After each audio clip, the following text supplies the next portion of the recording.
Welcome, my friends of the interwebs, and welcome to another edition of Real Life. I told you at the end of the last Real Life, or actually the Real Life TV video, that I was going to start off where I ended, and with, I guess it was with Pinhead and whatnot. To be honest with you, I think it's time to start from the beginning, because there was a lot that I left out because of different reasons. One of which was, obviously, and I've said it a million times, the deal with the court, the prosecutors, but there was also the end on my family side. And I've not talked about my family in regards to this property at all, because when I first started telling these stories about what was going on, my family, for the most part, told me, they said, listen, you know, we're cool with, you do whatever you feel you need to do, but, you know, leave us out of it. So, and for the most part, for the last couple of years, I have. However, you know, I'm going to have, listen, I need to start from the beginning of the story, because in order to fill in the blanks for people, you know, I'm just going to have to out my family. That's just the way it is. Oh, by the way, there are crickets. This time of the year, this is a garage, you're going to have crickets. I know that some of you, it drives you crazy, but I can't fight Mother Nature. She does what she wants to do. So the crickets are going to help me tell the story. All right. There's a few reasons that I even told this story, starting out, to be honest with you. One of the reasons was, a lot of you guessed this, in fact, one of the reasons was, if I could shed light on what was going on, it would make it very difficult for any one of those people to kill me. And there was a time when I was very concerned about one of those people killing me.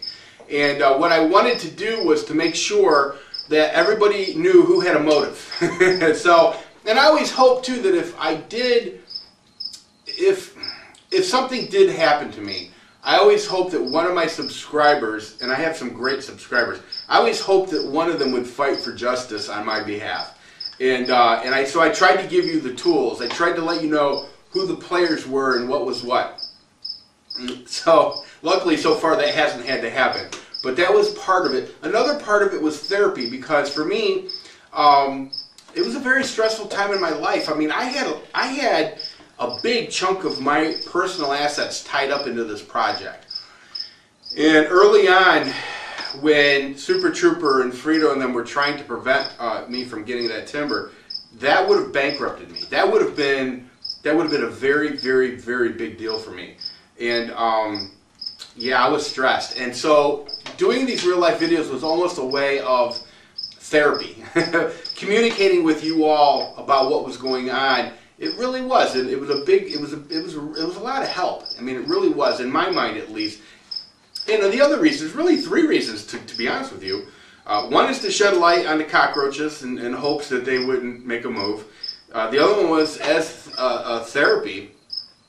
But the other one was to document, to document everything that happened, because this stuff was just so surreal that I didn't want to forget anything that happened. And so I wanted to document it so I would not forget. And I'm really, really glad that I did.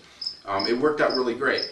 But I'm going to start from the very beginning, and there's a lot that you don't know about that you're going to know about. And one of the questions, a repeated question that I had over the last couple of years was, how did you manage to get hundreds of acres of property? And it's an interesting story. I think you're going to enjoy it. In 1932, a man named William Jefferson Hunter, W.F. Hunter, purchased a large tract of land, 482 acres, in Bell and Knox County, Kentucky. That man was my grandfather. I never knew him. He died before I was born, but from all accounts, I'm probably the closest to him as far as personality and traits and drive goes. So he buys this property, and at the time it was a working coal operation. And actually, when he first got involved with it in 1932, he leased it. He actually leased the coal operation for a couple of years before he actually was able to purchase it. In 1932, that was really the beginning. Now, the stock market crashed, I think, in October of 1929. But, you know, the Great Depression really didn't get going until, you know, 32, 33, 34. I mean, it really hit home. It was bad, but it was to get a lot worse. So anyway, so he leases this land, and he's working the coal mine. My grandfather was cut from a very different cloth than men today, most men today at least, including myself. He literally would go and cut the trees down, whereas I'm the type of person that will lease the trees and let somebody else cut it down and take a percentage or sell the trees in a boundary or something.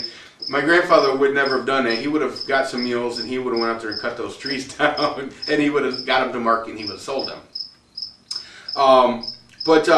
So anyway, so he's working this coal mining operation. He actually has a coal mining operation and a sawmill. He was actually had a sawmill. He's cutting timber off the property and milling it up, and then selling the timber.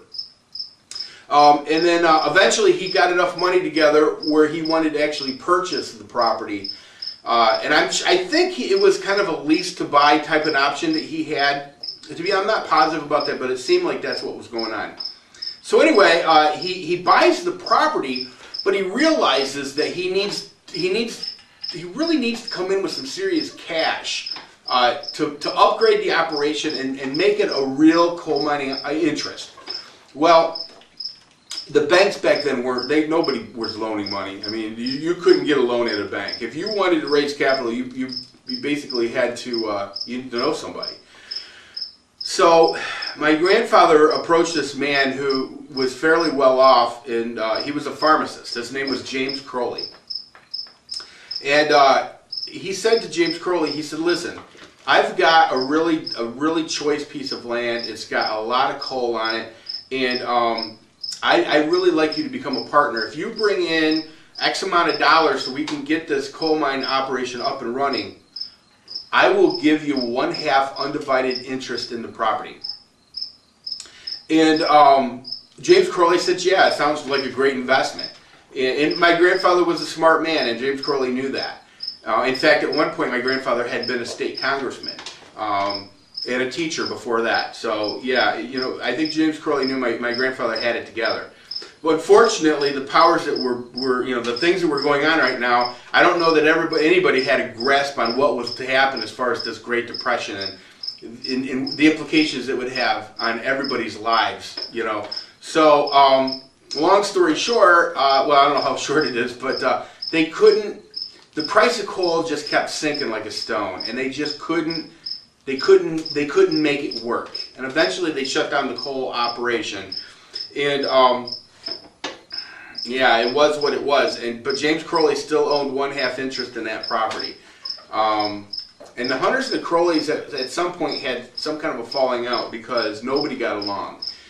And now, my grandfather always knew that if he could keep that property in the family long enough, eventually he knew it wasn't going to be him. He didn't think it was going to be his children, but he thought that if he could keep the property intact and in the family, eventually one of his people would fulfill his dream, and that seemingly is me, and the way he managed to keep it in the family was he made sure in his will that it said that the property could not be sold for 30 years after the death of his wife, which was my grandmother. And in fact, the Hunter side of the property still cannot be sold for another 2 years. And so it stayed in the family. And because it was a 50-50 undivided piece of property, it just remained the way it was. James Crowley ended up willing his half of the property to his 4 grandchildren. And that's just kind of the way it stayed for years. And the Hunters and Crowleys wouldn't get along, so if the Crowleys wanted to cut timber on the property, the Hunters said no, and vice versa. And that's why the timber became as choice as it became. I mean, it turned out to be some really nice timber. And that's why the coal was never never dug out, and that's why the gas and oil was still there, because nobody really could do anything. Now, eventually, it came down to, I had the opportunity in 2005 to become for lack of a better term, the executor of the W.F. Hunter estate. And when I received the boxes and boxes of paperwork regarding the property, one of the things that I found in those boxes was a phone number for one of the Crowleys. And I called this woman. I'm not going to use her name, but when I called this woman to introduce myself to her, and I said, "Listen, I'm in charge of the Hunter side of the family now. If there's anything you need, let me know. And she said something that would really alter the way the next several years of my life would go. She said to me, would you be interested in buying us out? And to me, in all honesty, it never even crossed my mind that that would be a possibility. And I said, well, maybe. I said, let me get a hold of some of my cousins and see.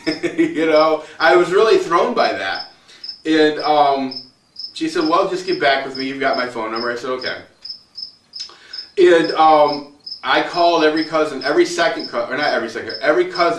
cousin that I had. I didn't call any of the first generation. There was only a few of those left. My father was still alive. And there was a couple of his siblings left at the time, but for the most part, I decided just to leave it amongst the first cousins. And really, all but two of them said they weren't interested. And now a couple of them now say they were never asked, but you know, it's bullshit. I asked everybody. So actually, I shouldn't say a couple. There's really only one cousin at the time. My cousin, I won't mention her name, but anyway, she and I decided to buy out the Crowleys. And that's why I have a 25% interest in that property. It's undivided, so no matter where you're standing on that 482 acres, I own it. But it's let's put it this way, for every dollar that comes off that property, I get 25 cents. Which isn't so bad when you consider, well, anyway, it's actually a good deal. But, and I'm the single largest property owner now because she actually ended up splitting her property with her brother. And then, of course, once my mother passes, and God forbid that happens anytime soon, then my percentage will go up from there. But anyway, so now we end up buying out the Crowleys, and we have carte blanche to go forward with any kind of project we wanted. And so that's what I decided to do. You know what? I don't want to make this a hugely long video. I'll make another part right after this, but I'm going to cut this one right here. So I will come back with you know, taking charge of the land and going forward with selling timber and dealing with all kinds of stuff. So anyway, I hope you're enjoying this, and I will be back.